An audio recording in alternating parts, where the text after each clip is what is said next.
CEO Bear, budget and timeline. So, my people come to me all the time with good ideas. Hey boss, we should do this. Hey boss, what do you think about that? And I tell them constantly, it's just a good idea if it doesn't have a budget and a timeline. You put a budget and a timeline to it, now we have some metrics that we can track to gauge the performance of this good idea, this thing that we endeavor to do. So, budget in a nutshell is how much money are we going to allocate towards doing this thing, and timeline is when will it be complete? When do you expect to have this done? These two things create external pressure and accountability. And you can look at budget and timeline to determine the viability of a project. Do we have the resources to dedicate to this project? Can we even do this? And then if we decide, pre-planning, yes, we're going to do this, whatever it might be, get another car, buy a tractor for the homestead, take a vacation to Maui, launch a new product line, do an addition on the house, whatever it is, budget and timeline. You can determine the viability in the pre-planning phase. Yes, there's pre-planning. Can we even do it? Then there's planning. Here's how we're going to do it. Then there's execution, etc., etc. But you can determine the viability of a proposed cost of action by applying budget and timeline to it, seeing, can I even do this thing? So, important to understand from a budgetary standpoint, because most people do what's called bank account balance accounting. BABA. Bank account balance accounting. Meaning you look at your balance and you go, yep, I got money in the bank, we can do this thing. Do you? How much money is going to come back out of that bank account in between when you look at the bank balance and when you decide to execute? So understanding how revenue works, and it can work slightly different depending on who you are and what your business is. But revenue, the amount of money we bring in, minus COGS, cost of goods, right? For us, we sell first aid kits. So revenue, you buy a first aid kit from Refuge Medical. Then we subtract COGS from that. The cost of the tourniquets, pressure bandages, quick clot, nasal, pharyngeal airways, chest seals, the bags that we produce, etc., etc. Revenue minus COGS, cost of goods, equals gross profit. Gross profit, not net profit. Gross profit. Gross profit is what we have left over. We receive the revenue, then we account for the COGS, the cost of the goods, then we have gross profit left over. Now, gross profit minus OpEx, operational expenses, and S&A, salary and administrative costs, is your net profit. Gross profit minus OpEx and S&A. What is OpEx and S&A? OpEx, operational expenses. This is your payroll. Payroll taxes. By the way, if you're an employer, you know what I'm talking about. If you're an employee, you have no idea. For every $100 you spend on salary as an employer, you'll spend another $20 to $30 in payroll taxes.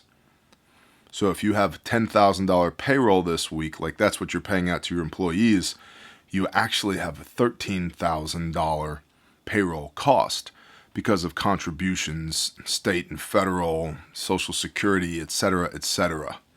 Okay? So payroll is one of your OpEx, right? Your rent, your utilities, vehicles, if you have leased vehicles, or if you're making payments on anything. These are all operational expenses. And S&A, salary and administrative costs, these are people that are on salary within your business. Administrative costs like your attorneys, your CPAs, consultants, etc., etc., etc. So from gross profit, we're going to deduct operational expenses and S&A. Everything that's eating up all of this other money that came in, revenue. And what's left after you pay all of that out is your net profit. And net profit is really what we're concerned about, net profit. Because there are a lot of companies, there are a lot of households that bring in a lot of revenue and have zero or negative net profit. They spend more money than they bring in because their operational expenses and their S&A are too high. A good book to read, by the way, on this is called Profit First by Michael Michalowicz. It's a very good book. We'll just leave it at that. If these things aren't making any sense to you at all, read Profit First by Michael Michalowicz. So, revenue minus COGS is our gross profit. Gross profit minus OPEX and S&A is our net profit. This is how much money we have left over to work with. Net profit. And we get to determine how and where we're going to spend our net profit. You could just open a separate bank account, that's your profit bank account, and move a percentage or all of this net profit into that bank account. This, by the way, if you're an owner-operator, this is where your salary comes from, right? Owner draw. But this is the money, net profit is what we have left over to work with. After we've paid everybody and everything else, what's left over is our net profit. So, getting back to budget and timeline, we get to determine what percentage of net profit we're going to invest. What percentage of net profit are you able or willing to invest in this project, whatever it might be? See, our government doesn't do this. This is why we're broke, because we just spend money without looking at how much money we have to spend, without looking at our OPEX and our S&A. This is why we have unfunded liabilities here in the United States of America, because literally if we need more money, we just print it or raise the tax rates, because governments don't run like businesses do. But I can't spend more money than I have. If my net profit is zero or negative, I don't have money to invest at all. So let's say you brought in $1,000 in revenue, your COGS were $500, you had $500 left over on gross profit, and your OPEX and S&A were $400. I've got $100 left over net profit. That gives me a 10% profit margin, because 100 is 10% of 1,000, right? The question then becomes, can I, budget and timeline, can I accomplish what I want to accomplish with $100? If the answer is no, I need 1,000, then I need to turn this revenue into 10,000, operating at a 10% profit margin to get the 1,000 that I need in order to be able to invest budget and timeline wise. Hopefully that makes sense. And so if your business makes $1,000 a week, that means it's going to take 10 weeks of saving up in order to be able to do this thing. Or if you're sales based, you need to 10x your sales from $1,000 in sales revenue to $10,000 in sales so that I can net that 1,000 that I need to invest into this thing. Now, there's a biblical concept here. Who amongst you has built a tower without first counting the cost? Getting back to pre-planning, budget, how much money? What do we think it's going to cost to do this thing? Right? Again, you can't hit a target you can't see. PID. Count the cost of the tower before you build it. If you don't know how many rocks you need to build the tower, you end up with just a pile of rocks. Okay? Or you build a really bad tower and it falls down and kills somebody. You get halfway through building the tower and you don't have enough rocks to get the job done. Okay, so count the cost first, and then you can look at your revenue versus net profit to determine, do I have the money to invest in this thing? And how much of my net profit, what percentage of net profit am I willing to, or am I able to invest in this project? Because I might have $100 net profit from a $1,000 sale. I might have $100 left over net profit. But maybe I want to keep 50% of that in a different bank account. And so that only leaves me $50 to invest here. And if this is a $10,000 project, that means it's going to take me 20 weeks, 5 months to come up with the money to be able to fund this project. See what I mean? So you need to determine how much of your net profit you're willing to invest into whatever this thing is that you're proposing to do. Budget and timeline. Then timeline, we want to look at how many people, what teams, and how we're going to put these teams together. How long is it going to take for this timeline, and what milestones or benchmarks are there for completion? And we'll come to milestones and benchmarks in a moment. But first of all, how many people? Because you might have with this unrealized costs associated, because it's not just the money that you need to invest to develop the product, to purchase the cost of goods in order to bring on this new line of product, whatever it might be, but you're also investing people's time, okay? And that gets back to OPEX, labor, right? And so your cost to do this isn't just buying stuff. It's also paying people to perform the project. So how many people, and if the group of people who's going to do this is greater than 3 or 4, how many teams of people? Who do they report to? Who's going to manage this project? How long? This is what most people think about with timeline. How long is it going to take? How long till what? How long until completion of the project? How long until we're in the black? We're turning a profit on this project? Because we might invest $10,000 into this thing. Say we're going to bring on a new kit at Refuge Medical, and it's going to cost us $10,000 to develop this kit. How many kits do I have to sell before I break even, before I cover my development cost? And again, that's not revenue, right? Let's say it's $10,000 that I'm investing to develop this new kit. That doesn't mean I need $10,000 in sales. If I'm operating at a 10% profit margin, I need $100,000 in sales so I can net 10% of that to get the 10 grand that I invested out of my net profit into this project back. Which begs the question, where am I going to get $100,000 worth of sales from to fund this project? Right? Because if that's unrealistic, there's just no way, then why are we doing this in the first place? Right? Count the cost of the tower before you start. So how long until what? Until we have the prototype? Until we're ready to go to production? Until we break even? How long are we going to feature this product for at the store? How long until we can get it into the hands of end users for feedback?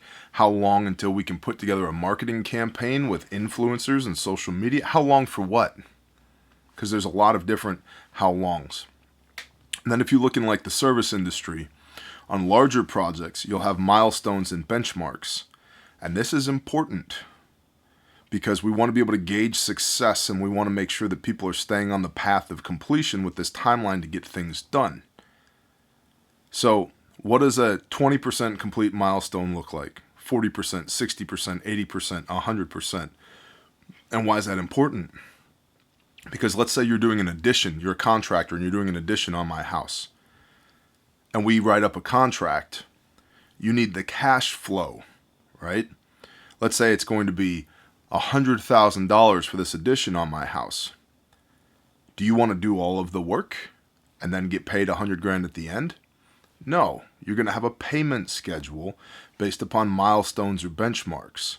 So when dirt work and subsurface is done, with drain lines and water lines and maybe a gas line, everything that's below grade is done. That represents 10% of the project, and so you get $10,000, you get a 10% payment. And then when concrete is formed and poured, that represents an additional 10%, so you get another 10% payment. And then when framing is up, we're now 30% complete, so you get another 10% payment. Right? And then after sheathing and the roof goes on, we're going to call that 50% complete because we're now dried in, right? Sheathing, roof, doors, and windows. We're 50% complete. So I have paid you at this point 50% of the project cost. Okay?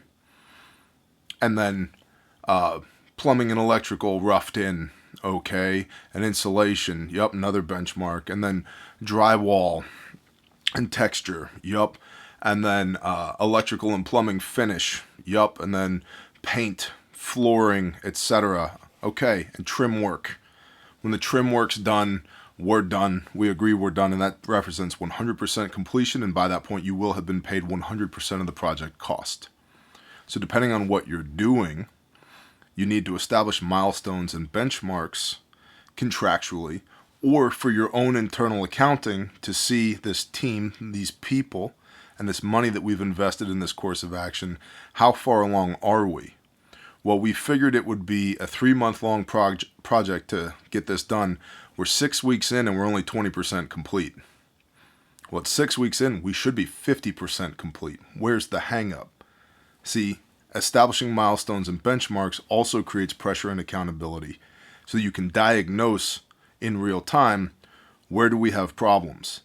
Because if we don't check in until 90 days when it's supposed to be complete, and we realize in 90 days we're only 40% complete instead of 100% complete, how many more people, how much more money, how much longer are we going to invest in this juice versus squeeze in order to be able to complete it?